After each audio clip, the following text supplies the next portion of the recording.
সবাই কাজ করে ঘরের ভেতর বাক্সের ভেতর বন্দি করে রাখার জন্য না, ফেসবুকে পোস্ট করে এবং লোকে দেখবে, পাবলিক দেখবে, পছন্দ করবে, অপছন্দ করবে, সে সমস্ত জানাবে। তো অন্যদেরটা ভাইরাল হয় না, সেই দায় তো আমার না। আমার সাজ পোশাক আসলে আমার নিজের পছন্দে হয়। এই বছরটা আসলে আমাদের দেশের সবার যেমন গিয়েছে আমারও তেমনই গিয়েছে। আমরা মানে আলাদা করে আসলে বলবার কিছু নেই। যে এই সময়টা আমরা কাটিয়েছি, আমার ধারণা দেশের সব মানুষ একই সাথে একইভাবে এই সময়টার ভিতর দিয়ে গিয়েছি। আর 25-এর কথা বলবার আগে আমি একটা জিনিস বলতে চাই যে আমরা যারা এই অঙ্গনে কাজ করি, টেলিভিশন এবং সিনেমা, তাদের আসলে একটা লম্বা সময় যদি কাজ বন্ধ থাকে যে কোনো কারণেই, তাহলে হয় কি যে আমরা যারা অভিনেতা অভিনেত্রী তারা হয়তো সারভাইভ করে যাই, কিন্তু একটা টিমে অনেকগুলো সেক্টর থাকে। ধরেন সিনেমাটোগ্রাফার মানে ক্যামেরাম্যান, তার টিমে 5 জন, লাইটম্যান তার টিমে 5 জন, মেকআপ আর্টিস্ট তার টিমে 2 জন, প্রোডাকশনের টিমে 5 জন। তো এই মানুষগুলোর না টানা 3 মাস 4 মাস 6 মাস কাজ বন্ধ থাকলে জীবনযাপনটা আসলে একটু কঠিন হয়ে যায়। তো আমি আশা করব সামনের বছরে আমাদের কাজ পুরোপুরিভাবে শুরু হবে। একটা লম্বা সময় আসলে কাজ খুব কম হচ্ছিল, দেশের পরিস্থিতি সব কিছু মিলে কাজ শুরু হবে, সবাই ভালো সময়ের মধ্য দিয়ে আবার যেতে পারবে। আর তার পাশাপাশি এটাও আমি বুঝি যে মানুষের জীবনে মৌলিক চাহিদা যেগুলো, খাদ্য, বস্ত্র, বাসস্থান, এগুলো হচ্ছে মৌলিক চাহিদা। আর বিনোদনটা তো তার পরে আসে। যখন জীবনে পেটে মনে শান্তি থাকে তখন বিনোদনের বিষয়। তো যেহেতু আমরা এই সেক্টরে কাজ করি, এই সেক্টরটা আসলে সবসময়ই অবহেলিত হয়। এটা কোভিডের সময় আমি খেয়াল করেছি, দেশের এই পরিস্থিতির মধ্যেও ওটা আমি খেয়াল করেছি। তো আশা করব সামনের বছর আমাদের সবার জন্য, আমাদের সকল সহকর্মীদের জন্য, সহকর্মী বলতে আমি শুধুমাত্র অভিনেতা অভিনেত্রী পরিচালকদেরকে বোঝাই না, আমার প্রোডাকশন বয় আমার সহকর্মী, আমার লাইটের অ্যাসিস্ট্যান্ট আমার সহকর্মী, আমার ক্যামেরার মেকআপের অ্যাসিস্ট্যান্ট আমার সহকর্মী, আমাদের সকল সহকর্মীদের জন্য সামনে ভালো সময় আসছে, এটা কামনা করি।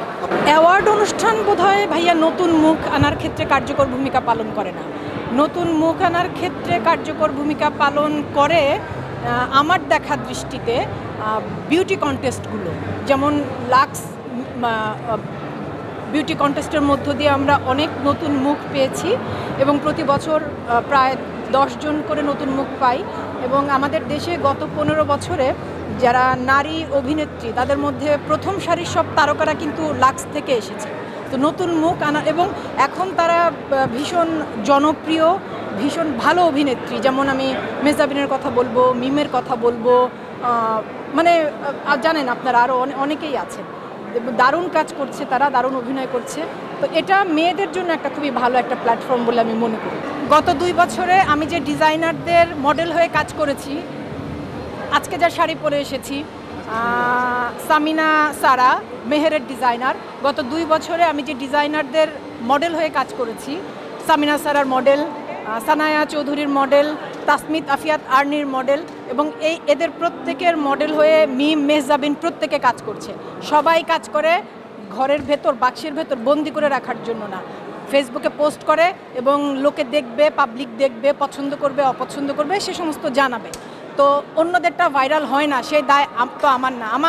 আপনারা যে 2 বছর ধরে একই প্রশ্ন করে যাচ্ছেন অকারণে, এবং কি বলবো, একটা ভুলভাবে জিনিসটার ব্যাখ্যা করছেন।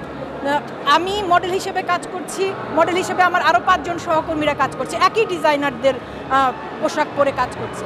তো আপনারা এই জিনিসগুলোর খামাখা এবং প্রত্যেকবার একই কথা কি দরকার আছে কোনো?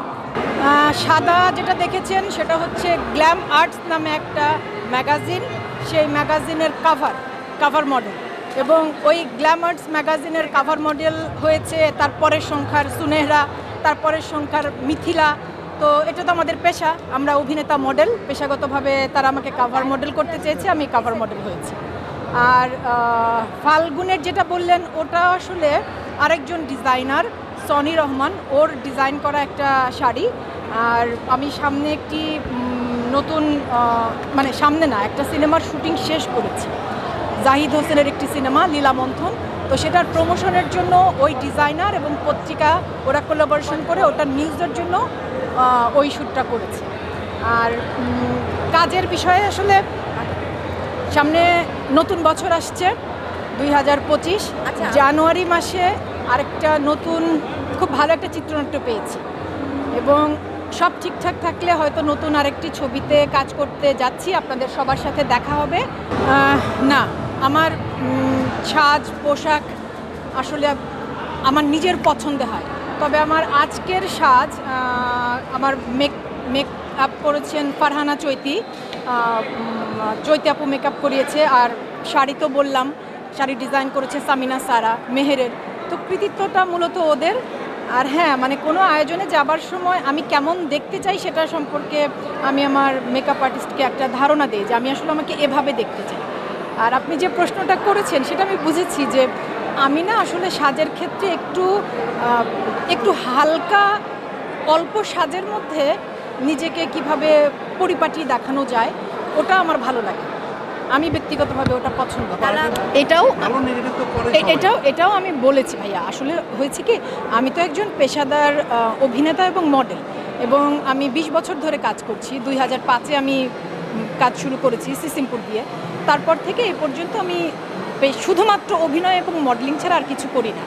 তো একজন অভিনেতা বা মডেলের বা যে কোনো শিল্পীর যেমন স্বাধীনতা থাকে যে সে তার পছন্দ মতো কাজের সাথে যুক্ত হবে, ঠিক সেরকম মানে দর্শকরা তাদের পছন্দ, ভালো লাগা বা ভালো না লাগা সেটা জানাতে পারে, দুটোই স্বাভাবিক। আমি কাজ করব, আমি কিন্তু এই আশা নিয়ে কাজ করি না যে আমার সব কাজ সবার ভালো লাগবে, কারোর ভালো লাগবে কারোর ভালো লাগবে না, এটাই স্বাভাবিক। এবং